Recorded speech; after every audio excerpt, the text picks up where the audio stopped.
But once they reached the ford, where the river clears the strong whirling Xanthus sprung of immortal Zeus, Achilles split the Trojan rout, driving one half back towards the city, scattering up the plain where Achaeans themselves stampeded off in terror just the day before, when Hector raged unchecked.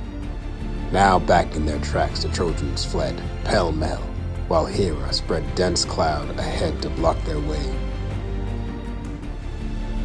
But the other half were packed in the silver whirling river. Into its foaming depth they tumbled, splashing, flailing, the plunging river roaring, banks echoing, roaring back, and the men screamed, swimming wildly left and right, and spinning round in the whirlpools. So would Achilles charge the Xanthus swirling currents, choke with spates of horse and men. The river roared, and the god-sprung hero left his spear on the bank, propped on the tamarisk. In he leapt like a frenzied god, his heart racing with slaughter, only his sword in his hand, whirling in circles, slashing, hideous groans breaking, fighter stabbed by the blade, water flushed with blood, like shoals of fish darting before some big-bellied dolphin, escaping, cramming the coves of a good deep-water harbor, terrified for their lives. He devours all he catches, so the Trojans down that terrible river's onrush cowered under its bluffs. But soon as Achilles grew arm-weary from killing, 12 young Trojans he rounded up from the river, took them all alive as the blood price for Patroclus' death, Menoetius' son. He dragged them up on the banks, dazed like fawns, lashed their hands behind them with well-cut straps, their own belts that cinched the billowing war shirts, gave them to friends to lead away to the beak ships. And back he whirled, insane, to hack more flesh. And first, he met a son of Dardan Priam, just escaping the rapids, like Chaon, the very man Achilles seized himself once on a midnight raid, and hauled from his father's orchards, resisting all the way. He was pruning a young fig with a sharp bronze hook, cutting green branches to bend for chariot rails, when a sudden blow came down on him in the dark, the grim marauder, Achilles. That was the time he shipped him to Lemnos' fortress, sold him off, and the son of Jason paid the price for the slave. But a stranger there released him from his chains. Aetion of Imbros paid a princely ransom, and sent him off to Abrasius' shining walls. From there he slipped away to his father's house, struggling home from Lemnos. But only 11 days he cheered his heart with friends. Then, on the 12th, some god cast him into Achilles' hands again, and now he would send him off on a new journey, resisting all the way to the house of death.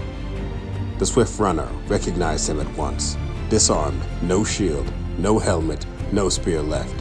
He'd scattered all his gear on the bank, sweating, clambering out of the fords exhausted, knees buckling.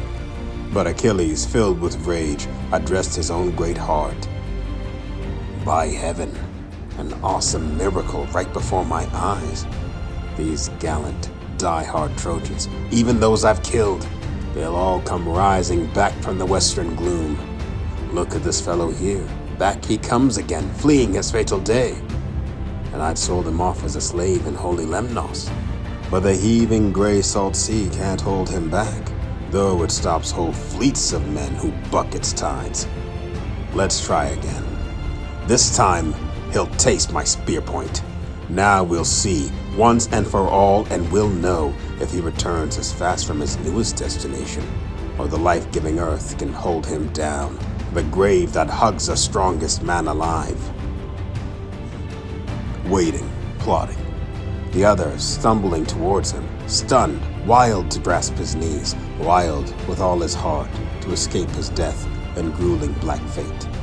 As the great Achilles raised his massive spear, wild to run him through, he ducked, ran under the hurl, and seized Achilles' knees as the spear shot past his back and stuck in the earth, still starved for human flesh. And begging now, one hand clutching Achilles' knees, the other gripping the spear, holding for dear life, Lycaon bursts out with a winging prayer. Achilles, I hug your knees. Mercy, spare my life. I'm your suppliant, prince. You must respect me.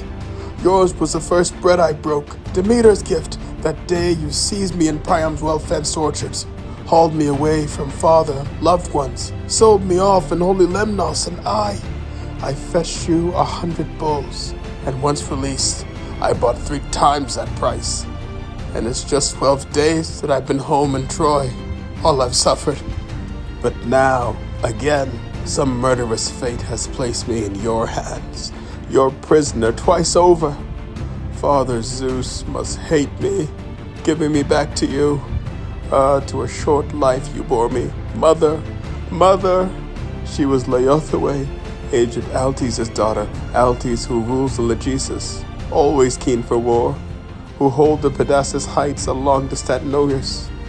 And Priam wed his daughter, with many other wives too, and she produced 2 sons, and you'll butcher both. One you killed in the ranks of frontline fighters. Noble Polydorus ran him down with your lance, and a gruesome death awaits me here and now.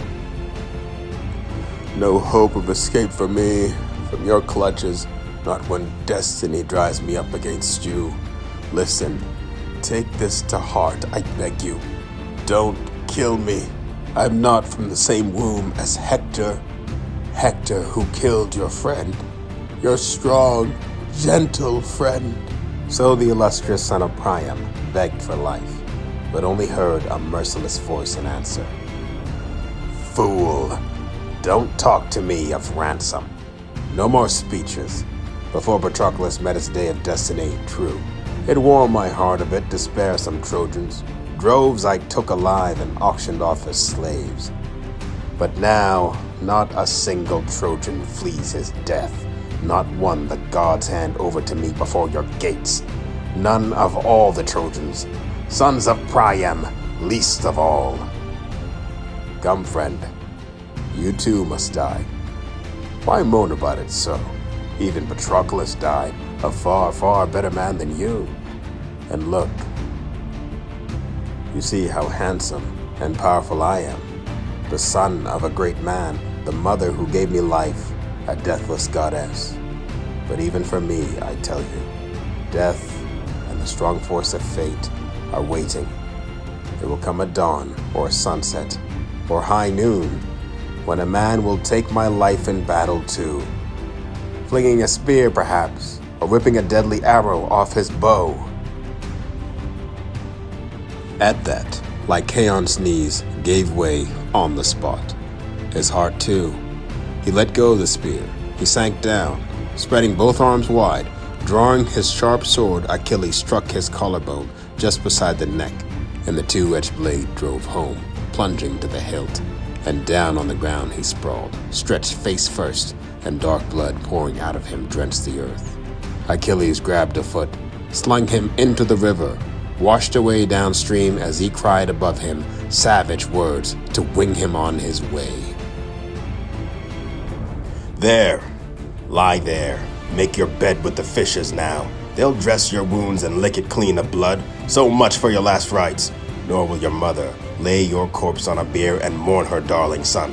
Whirling Scamander will roll you down the sea's broad bosom, and many a fish, leaping up through the waves, breaking the cold ripples, shivering dark, will dart and bolt like Chaon's glistening fat. Die, Trojans, die, till I butcher all the way to sacred Troy. Run headlong on, I'll hack you from behind. Nothing can save you now, not even your silver whirling mighty tiding river. Not for all the bulls you've slaughtered to it for years, the rearing stallions drowned alive in its eddies. Die, even so, writhing in death till all you Trojans pay for Patroclus' blood and all the carnage of Achaeans killed by the racing ships while I was out of action. The more he vaunted, the more the river's anger rose, churning at heart for a way to halt his rampage, godlike Achilles, and stop the Trojans' rout. But now Pelides, shaking his long-shadowed spear, was charging Asteropaeus, mad to cut him down. Closing on each other, just in range, the magnificent runner Achilles opened up. Who on earth are you? Where do you hail from? You with the gall to go against my onslaught. Pity the ones whose sons stand up to me in war. But the noble son of Pelagon answered firmly. High-hearted son of Peleus, why ask about my birth? I come from Axius' broad currents. Axius fathered the famous spearman Pelagon. Men say I'm his son. Now on with it, great Pelides. Let us fight. Menacing so, as brilliant Achilles raised a pillion-ash spear, but the fighting Asteropaeus, quick, ambidextrous, hurled both spears at once. One shaft hit the shield, no breakthrough. The shaft could not smash through. The gold blocked it, forged in the god's gift. But the other grazed Achilles' strong right arm, and dark blood gushed as the spear shot past his back, stabbing the earth, still lusting to sink in flesh. But next Achilles, burning to cut down Asteropaeus, hurled his ashen shaft. It flew straight as a die, but a clean miss. It struck the river's high bank, and half the length of the lance stuck deep in the soil. So Achilles, drawing the sharp sword at his hip, sprang at the man in rage as he tried to wrench the spear from the bank, but his grip failed.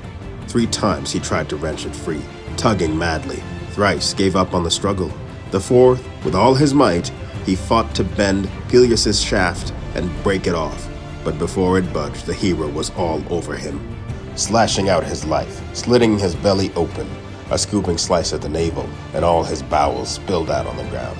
Darkness swirled his eyes as he gasped his breath away. And trampling his chest, Achilles tore his gear off, glorying over him now.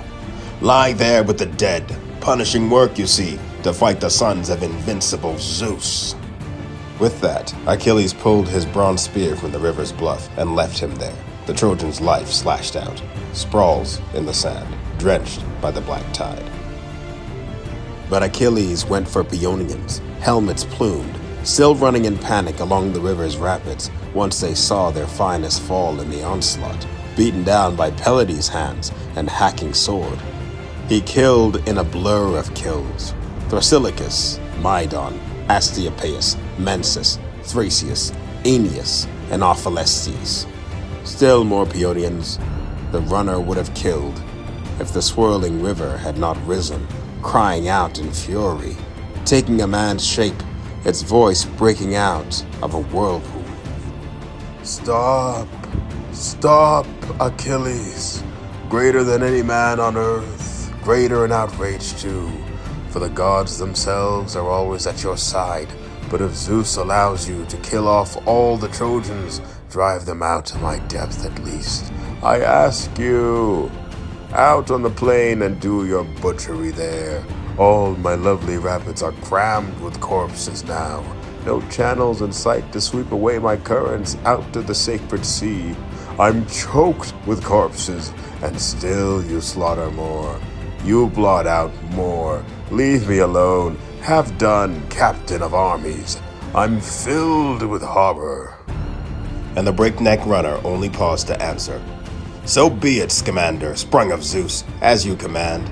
But I won't stop killing these overweening Trojans, not till I've packed them in their walls and tested Hector, strength against strength. He kills me, or I him. And down on the Trojan front he swept like something superhuman. And now from his deep whirls, the river roared to Phoebus. Disgrace, god of the silver bow and born of Zeus! You throw to the winds the will of Cronos' son time and again. Zeus gave you strict commands. Stand by the Trojan ranks and save their lives, till the sun goes down at last and darkness shrouds the plowlands ripe with grain.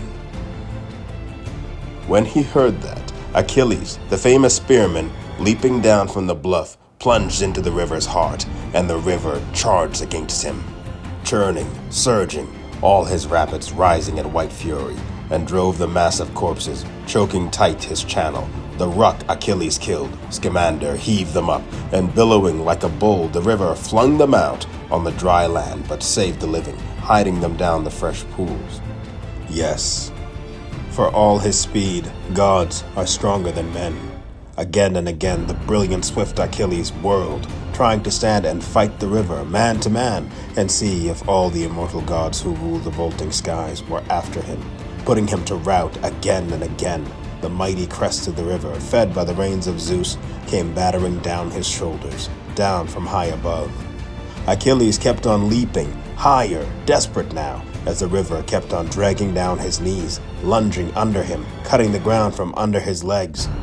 Pelides groaned, scanning the arching blank skies. Father Zeus, to think in all my misery, not one god can bring himself to rescue me from this river. Then I'd face any fate, and no god on high. None is to blame so much as my dear mother. She lied to me, she beguiled me. She promised me I'd die beneath the walls of the armored Trojans, cut down in blood by Apollo's whipping arrows. I wish Hector had killed me, the best man bred in Troy, the killer, a hero. Then a hero too, the man whose corpse he stripped. Now look, what a wretched death I'm doomed to suffer, trapped in this monstrous river like a boy, some pig boy, swept away trying to ford a winter torrent in a storm. Quick to his cry, Poseidon and Pallas moved in close, stood at his shoulders now, and taking human form, grasped him hand to hand, spoke bracing words. Poseidon, who shakes the mainland, first to say, "Courage, Achilles, why such fear, such terror? Not with a pair like us to urge you on. Gods in arms sent down with Zeus's blessings, I and Pallas Athena. It is not your fate to be swallowed by a river. He'll subside, and soon you'll see for yourself. But we have sound advice, if only you will yield. Never wrest your hands from the great leveler war, not till you pack and cram the Trojan armies tight in the famous walls of Troy. Whoever flees your onset, once you've ripped away Prince Hector's life, back to the ships you go. We give you glory. Seize it in your hands." With that challenge, both went soaring home to the deathless ones on high. But Achilles rampaged on with a god-strong command, driving him down the plain where the river flooded now, an immense, cresting outrush, bursting with burnished gear, and troops of battle dead. Men cut down in their prime, floating corpses rolling, but Achilles surged on too, with high, hurtling strides, charging against the river, on, breakneck on, and the river could not stop him, not for all its reach and tide race, not with Athena pumping enormous strength deep down Achilles' heart.